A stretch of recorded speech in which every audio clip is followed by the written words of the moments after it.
que j'en avais marre d'avoir mon vieux setup claqué, soit des mock-ups, soit des photos dégueulasses. Là, au moins, avec ça, on pourra prendre de belles photos. Donc j'ai pris 2 spots Newer, ça coûte 80 balles. C'est vraiment des ampoules qui sont énormes. Et donc ça, si je branche ça ici, par exemple, vous êtes prêts? Ah bah il se passe rien du tout. Peut-être que l'ampoule est cassée.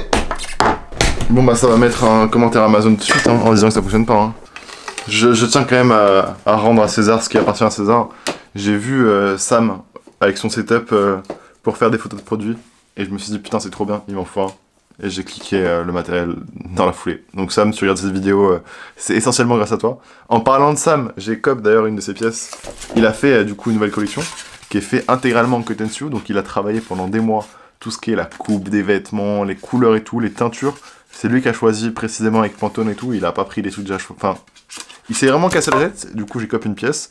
J'ai hâte de vous recevoir ça. De toute façon je mettrai certainement dans le vlog celui-ci ou celui d'après. Dès que je le recevrai, mais voilà, je trouve ça très cool ce qu'il a fait.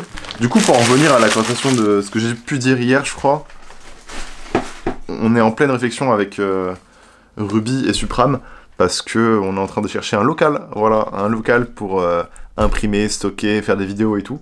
Parce que voilà, moi j'ai un bureau, j'ai un petit espace de stockage, j'ai une chambre, mais en vrai de vrai, il y a quelques mois, je stockais tout encore dans ma chambre. Puis ça a pris d'un coup, du coup il m'a fallu une pièce dédiée chez moi et bah ça commence à faire vraiment petit, je vais vous emmener... Et du coup là il y a une mezzanine dans laquelle je travaille où il y a tout le textile, les trucs tie and dye aussi, que vous pouvez voir genre là, avec bah du coup tout le matériel pour faire les kits et tout, et bah malheureusement tout ça ça prend de la place, et heureusement le projet évolue, mais le problème c'est que le projet évolue, du coup nous on a besoin de plus de place. Et en septembre, octobre, là, on va balancer une collection que je tease depuis longtemps, enfin, tease pas trop non plus, mais que j'évoque régulièrement, qui va prendre de la place, donc voilà que j'organise un peu mieux tout ça. Et là, en fait, parce que genre il y a quelques mois, j'étais dans ma chambre. J'ai vite eu plus de place dans ma chambre, je me suis installé ici, et j'ai vite plus de place ici, donc il nous faut un local. Et j'espère que ça sera bon, et du coup c'est bon, c'est parti pour une nouvelle aventure. Voilà. À suivre d'ailleurs dans les vlogs, hein. Je vais tout vous documenter. Oh là là. En vrai j'estime quand même avoir pas mal de chance dans ma vie. Mais là, c'est relou.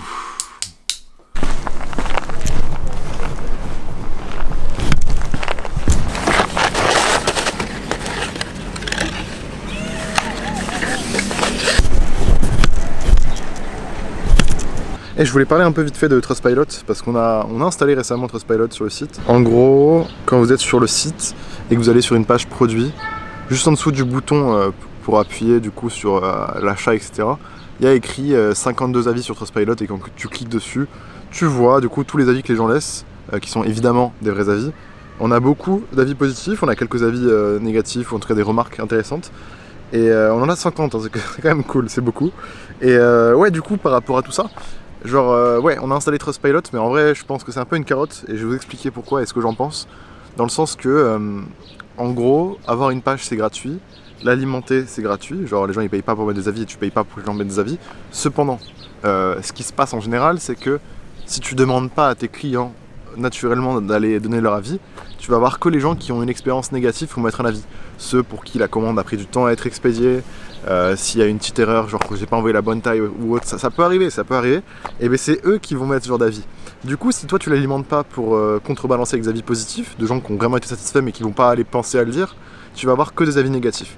Et le truc c'est que là je suis à un niveau où on vend des vêtements, ça va, c'est cool, mais du coup, genre dès que quelqu'un commande, 7 jours après qu'il ait reçu, ça lui envoie un mail pour lui demander du coup ce qu'il en pense. Et il met ce qu'il veut et on peut pas supprimer le commentaire.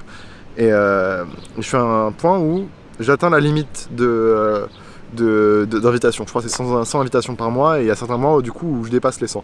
Bref, le truc c'est que pour passer au niveau supérieur, faut payer. Et moi j'ai pas envie de payer. Et du coup, depuis le début où j'ai installé ce truc là, déjà pourquoi je l'ai installé, c'est parce qu'on avait beaucoup de gens qui venaient de TikTok, etc. Et ces gens là ils sont pas forcément familiers avec la marque, etc.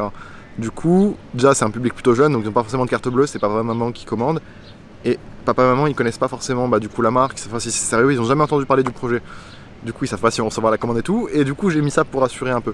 Ça fonctionne bien je pense, mais le problème c'est que c'est vraiment une carotte, c'est un peu comme un piège, parce que là on va devenir dépendant. parce que bah, y a plein d'avis qui s'y mettent, etc.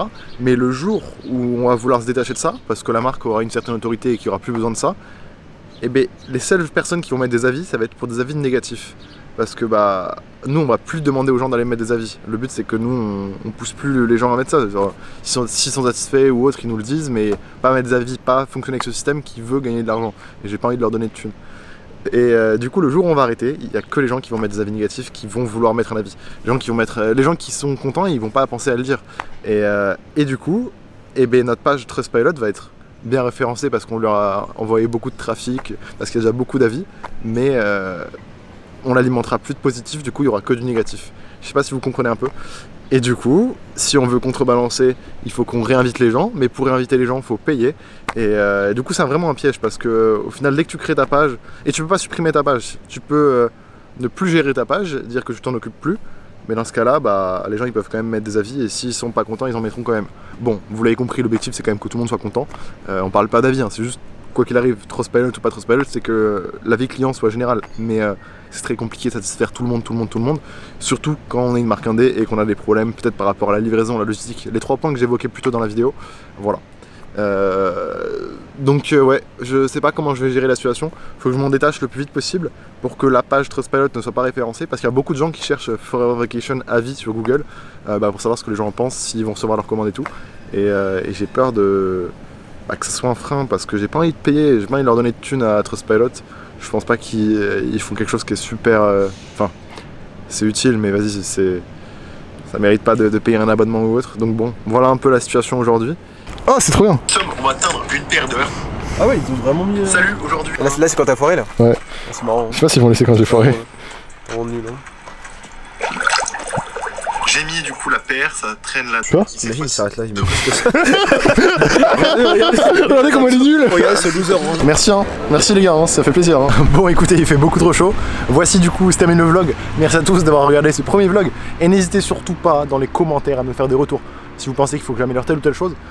Voilà, si je le poste, c'est que je kiffe ce que j'ai posté par rapport à comment c'est construit et tout. Mais si vous préférez d'une autre manière, n'hésitez pas à me le dire. Voilà, si vous voulez plus court, plus long, etc. Voilà, j'apprends à faire tout ça. Donc on se dit à je sais pas quand, peut-être demain en fait. Ça serait cool que je fasse des vlogs tous les jours là, comme les situations. Et ouais, on va essayer d'être fort dans ce domaine. Bonne soirée à tous. Bref, voilà, on se retrouve très bientôt pour une nouvelle vidéo sur sa chaîne secondaire. Et puis à bientôt.